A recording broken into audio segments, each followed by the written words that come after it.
नमस्कार। कहानियों के इस सफ़र में आप सबका बहुत स्वागत है। आज हम सुनेंगे मुंशी प्रेमचंद जी की कहानी कफन। कहानी शुरू करने से पहले मेरा आप सबसे विनम्र निवेदन है, यदि आपने चैनल को अब तक सब्सक्राइब नहीं किया तो ज़रूर सब्सक्राइब करें और अपने मित्रों में भी शेयर करें। तो चलिए शुरू करते हैं कहानी। झोपड़े के द्वार पर बाप और बेटा दोनों एक बुझे हुए अलाव के सामने चुपचाप बैठे हुए थे और अंदर बेटे की जवान बीवी बुधिया प्रसव वेदना में पछाड़ खा रही थी। रह रहकर उसके मुंह से ऐसी दिल हिला देने वाली आवाज़ निकलती थी कि दोनों कलेजा थाम लेते थे। जाड़े की रात थी, प्रकृति सन्नाटे में डूबी हुई, सारा गांव अंधकार में लय हो गया था। घीसू ने कहा, मालूम होता है बचेगी नहीं, सारा दिन दौड़ते हो गया, जा देख तो आ। माधव चिढ़कर बोला, मरना ही है तो जल्दी मर क्यों नहीं जाती, देख कर क्या करूं। तो बड़ा बेदर्द है वे, साल भर जिसके साथ सुख चैन से रहा उसी के साथ इतनी बेवफाई। तो मुझसे तो उसका तड़पना और हाथ पांव पटकना नहीं देखा जाता। चमारों का कुनबा था और सारे गांव में बदनाम। घीसू एक दिन काम करता तो 3 दिन आराम करता। माधव इतना कामचोर था कि आध घंटे काम करता तो घंटे भर चीलम पीता, इसीलिए उन्हें कहीं मजूरी भी नहीं मिलती थी। घर में मुट्ठी भर भी अनाज मौजूद हो तो उनके लिए काम करने की कसम है। जब 2-4 फाके हो जाते तो घीसू पेड़ पर चढ़कर लकड़ियां तोड़ लाता और माधवा बाजार में बेच आता, और जब तक वह पैसे रहते दोनों इधर उधर मारे मारे फिरते। गांव में काम की कमी नहीं थी, किसानों का गांव था, मेहनती आदमी के लिए 50 काम थे, मगर इन दोनों को उसी वक्त बुलाते जब 2 आदमियों से एक का काम पाकर भी संतोष कर लेने के सिवा और कोई चारा न होता। अगर दोनों साधु होते तो उन्हें संतोष और धैर्य के लिए, संयम और नियम के लिए बिल्कुल ज़रूरत न होती। या तो इनकी प्रकृति थी, विचित्र जीवन था इनका। घर में मिट्टी के 2-4 बर्तन के सिवा कोई संपत्ति नहीं, फटे चीथड़ों से अपनी नग्नता को ढांके हुए जिए जाते थे। संसार की चिंताओं से मुक्त, कर्ज से लदे हुए, गालियां भी खाते, मार भी खाते, मगर कोई गम नहीं। दीन इतने कि वसूली की बिल्कुल आशा न रहने पर भी लोग इन्हें कुछ न कुछ कर्ज दे ही देते। मटर आलू की फसल में दूसरों के खेतों से मटर या आलू उखाड़ लाते और भुन भान कर खा लेते, या 10-5 ऊख उखाड़ लाते और रात को चूसते। घीसू ने इसी आकाश वृत्ति से 60 साल की उम्र काट दी और माधव भी सपूत बेटे की तरह बाप ही के पद चिन्हों पर चल रहा था, बल्कि उसका नाम और भी उजागर कर रहा था। इस वक्त भी दोनों अलाव के सामने बैठकर आलू भून रहे थे, जो कि किसी के खेत से खोद कर लाए थे। घीसू की स्त्री का तो बहुत दिन हुए देहांत हो गया था। माधव का ब्याह पिछले साल हुआ था। जब से यह औरत आई थी उसने इस खानदान में व्यवस्था की नींव डाल दी थी और इन दोनों बेगैरतों का दोजख भरती रहती थी। जब से वह आई यह दोनों और भी आलसी और आराम तलब हो गए, बल्कि कुछ अकड़ने भी लगे थे। कोई कार्य करने को बुलाता तो निर्व्याज भाव से दुगनी मजदूरी मांगते। वही औरत आज प्रसव वेदना से मर रही थी और यह दोनों इसी इंतजार में थे कि वह मर जाए तो आराम से सोएं। घीसू ने आलू निकालकर छीलते हुए कहा, जाकर देख तो क्या दशा है उसकी। चुड़ैल का फिसाद होगा और क्या, यहाँ तो ओझा भी 1 रुपया मांगता है। माधव को भय था कि वह कोठरी में गया तो घीसू आलूओं का बड़ा भाग साफ कर देगा। बोला, मुझे वहाँ जाते डर लगता है। डर किस बात का है, मैं तो यहाँ हूँ ही। तो तुम ही जाकर देखो ना। मेरी औरत जब मरी थी तो मैं 3 दिन तक उसके पास से हिला तक नहीं था, और फिर मुझसे लजाएगी कि नहीं। जिसका कभी मुंह नहीं देखा आज उसका उघड़ा हुआ बदन देखूं, उसे तन की सूध भी तो न होगी। मुझे देख लेगी तो खुलकर हाथ पांव भी न पटक सकेगी। मैं सोचता हूँ कोई बाल बच्चा हो गया तो क्या होगा। सोंठ गुड़ तेल कुछ भी तो नहीं है घर में। सब कुछ आ जाएगा, भगवान दे तो। जो लोग अभी तक 1 पैसा नहीं दे रहे थे वे ही कल बुलाकर रुपए देंगे। मेरे 9 लड़के हुए, घर में कभी कुछ न था, मगर भगवान ने किसी न किसी तरह बेड़ा पार ही लगाया। जिस समाज में रात दिन मेहनत करने वालों की हालत उनकी हालत से कुछ बहुत अच्छी न थी, और किसानों के मुकाबले में वे लोग जो किसानों की दुर्बलताओं से लाभ उठाना जानते थे कहीं ज़्यादा संपन्न थे, वहाँ इस तरह की मनोवृत्ति का पैदा हो जाना कोई अचरज की बात न थी। हम तो कहेंगे कि घीसू किसानों से कहीं ज़्यादा विचारवान था और किसानों के विचार शून्य समूह में शामिल होने के बदले बैठक बाजू की कुत्सित मंडली में जा मिला था। हाँ, उसमें यह शक्ति नहीं थी कि बैठक बाजू के नियम और नीति का पालन करता। इसलिए जहाँ उसकी मंडली के और लोग गांव के सरगना और मुखिया बने हुए थे, उस पर सारा गांव उंगली उठाता था। फिर भी उसे यह तस्कीन तो थी कि अगर वह फटे हाल है तो कम से कम उसी किसानों की सी जी तोड़ मेहनत तो नहीं करनी पड़ती, और उसकी सरलता और निरीहता से दूसरे लोग बेजा फायदा तो नहीं उठाते। दोनों आलू निकाल निकाल कर जलते जलते खाने लगे। कल से कुछ नहीं खाया था, इतना सब्र न था कि ठंडा हो जाने दें। कई बार दोनों की ज़बानें जल गईं। छिल जाने पर आलू का बाहरी हिस्सा ज़बान, हलक और तालू को जला देता था, और उस अंगारे को मुंह में रखने से ज़्यादा खैरियत इसी में थी कि वह अंदर पहुंच जाए। वहाँ उसे ठंडा करने के लिए काफ़ी सामान थे, इसीलिए दोनों जल्द जल्द निकल जाते। हालांकि इस कोशिश में उनकी आंख से आंसू निकल जाते। घीसू को उस वक्त ठाकुर की बारात याद आई जिसमें 20 साल पहले वह गया था। उस दावत में उसे जो तृप्ति मिली थी वह उसके जीवन में एक याद रखने लायक बात थी, और आज भी उसकी याद ताज़ा थी। बोला, वह भोज नहीं भूलता। तब से फिर उस तरह का खाना और भरपेट नहीं मिला। लड़की वालों ने सबको भरपेट पूरियां खिलाई थीं, सबको, छोटे बड़े सबने पूरियां खाई, और असली घी की। चटनी, रायता, 3 तरह के सूखे साग, एक रसेदार तरकारी, दही, चटनी, मिठाई। अब क्या बताऊं कि उस भोज में क्या स्वाद मिला। कोई रोक टोक नहीं थी, जो जी चाहे मांगो, जितना चाहो खाओ। लोगों ने ऐसा खाया कि किसी से पानी न पिया गया। मगर परोसने वाले हैं कि पत्तल में गरम गरम गोल गोल सुवासित कचौरियाँ डाल देते हैं। मना करते हैं कि नहीं चाहिए, पत्तल पर हाथ रोके हुए हैं, मगर वह है कि दिए जाते हैं। जब सबने मुंह धो लिया तो पान इलायची भी मिली, मगर मुझे पान लेने की कहाँ सुध थी। खड़ा ना हुआ जाता था। चटपट जाकर अपने कंबल पर लेट गया। ऐसा दिल दरियाव था वह ठाकुर। माधव ने इन पदार्थों का मन ही मन मजा लेते हुए कहा, अब हमें कोई ऐसा भोज नहीं खिलाता। अब कोई क्या खिलाएगा, वह जमाना दूसरा था। अब तो सबको किफ़ायत सूझती है। शादी ब्याह मत खर्च करो, क्रियाक्रम मत खर्च करो। पूछो, गरीबों का माल बटोर बटोर कर कहाँ रखोगे? बटोरने में तो कमी नहीं है, हाँ खर्च में किफ़ायत सूझती है। तुमने एक 20 पूरियाँ खाई होंगी। 20 से ज़्यादा खाई थी।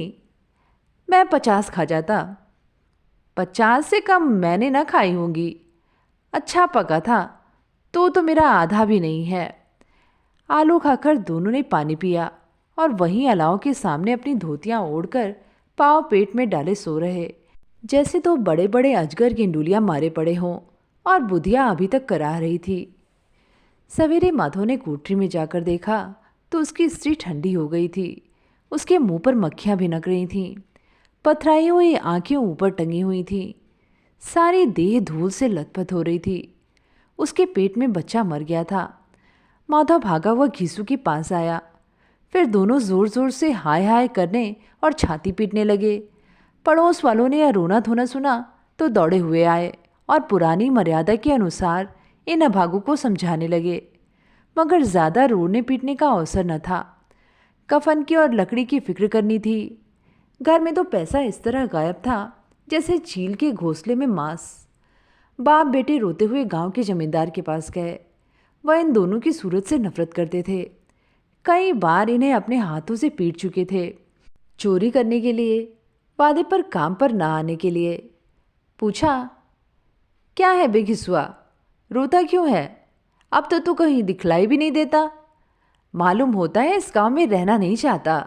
घीसू ने ज़मीन पर सिर रखकर आंखों में आंसू भरे हुए कहा, सरकार, बड़ी विपत्ति में हूँ। माधव की घरवाली रात को गुजर गई। रात भर तड़पती रही सरकार। हम दोनों उसके सिरहाने बैठे रहे। दवा दारू जो कुछ हो सका सब किया, मुदा वह हमें दगा दे गई। अब कोई एक रोटी देने वाला भी न रहा मालिक। तबाह हो गए, घर उजड़ गया। आपका गुलाम हूँ। अब आपके सिवा कौन उसकी मिट्टी पार लगाएगा। हमारे हाथ में जो कुछ था वह सब तो दवा दारू में उठ गया। सरकार ही की दया होगी तो उसकी मिट्टी उठेगी। आपके सिवा किसके द्वार पर जाऊं। जमींदार साहब दयालु थे, मगर घीसू पर दया करना काले कंबल पर रंग चढ़ाना था। जी में तो आया कह दें, चल दूर हो यहाँ से। यूं तो बुलाने से भी नहीं आता। आज जब गरज पड़ी तो आकर खुशामद कर रहा है। हरामखोर कहीं का, बदमाश। लेकिन यह क्रोध या दंड देने का अवसर न था। जी में कुड़ते हुए 2 रुपए निकाल कर फेंक दिए, मगर सांत्वना का एक शब्द भी मुंह से न निकाला। उसकी तरफ ताका तक नहीं, जैसे सिर का बोझ उतर गया हो। जब जमींदार साहब ने 2 रुपए दिए तो गांव के बनिए महाजनों को इनकार का साहस कैसे होता। घीसू जमींदार के नाम का ढिंढोरा भी पीटना खूब जानता था। किसी ने 2 आने दिए, किसी ने 4 आने। 1 घंटे में घीसू के पास 5 रुपए की अच्छी रकम जमा हो गई। कहीं से अनाज मिल गया, कहीं से लकड़ी। और दोपहर को घीसू और माधव बाजार से कफन लाने चले।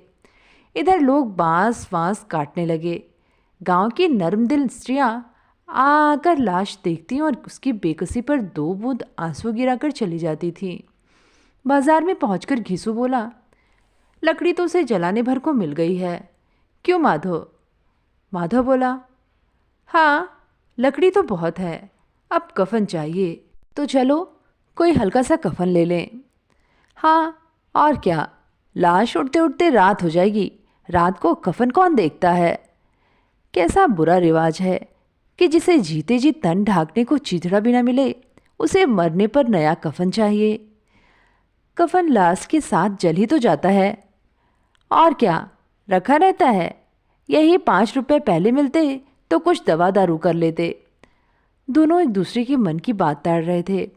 बाजार में इधर उधर घूमते रहे। कभी इस बाजार की दुकान पर गए, कभी उसकी दुकान पर।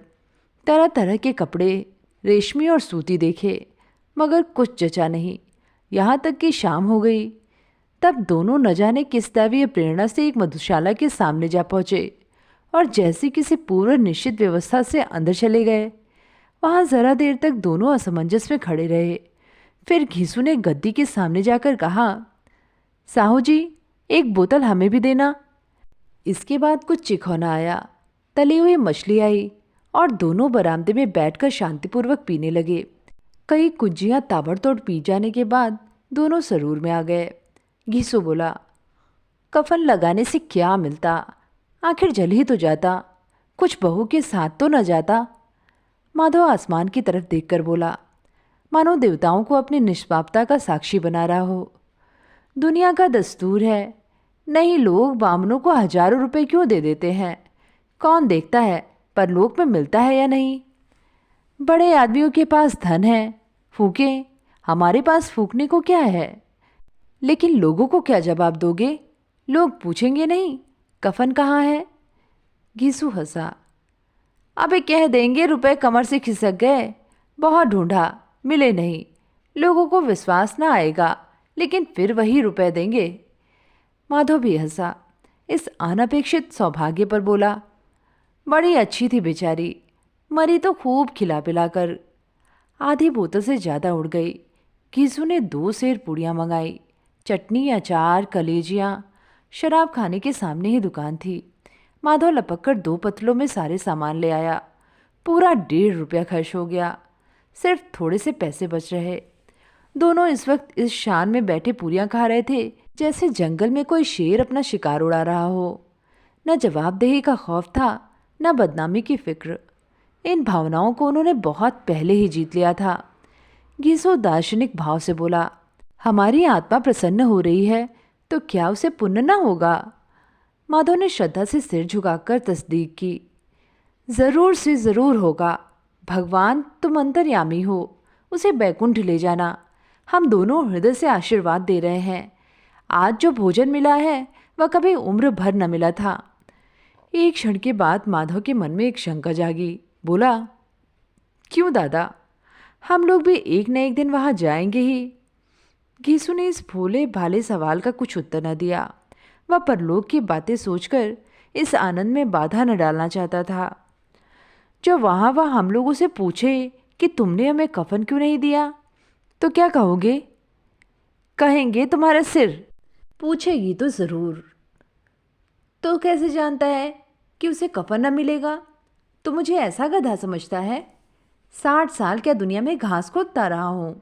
उसको कफन मिलेगा और बहुत अच्छा मिलेगा। माधव को विश्वास न आया। बोला, कौन देगा? रुपए तो तुमने चट कर दिए। वह तो मुझसे पूछेगी। उसकी मांग में तो सेनूर मैंने डाला था। कौन देगा? बताते क्यों नहीं? वही लोग देंगे जिन्होंने अब की दिया। हाँ, अब के रुपए हमारे हाथ ना आएंगे।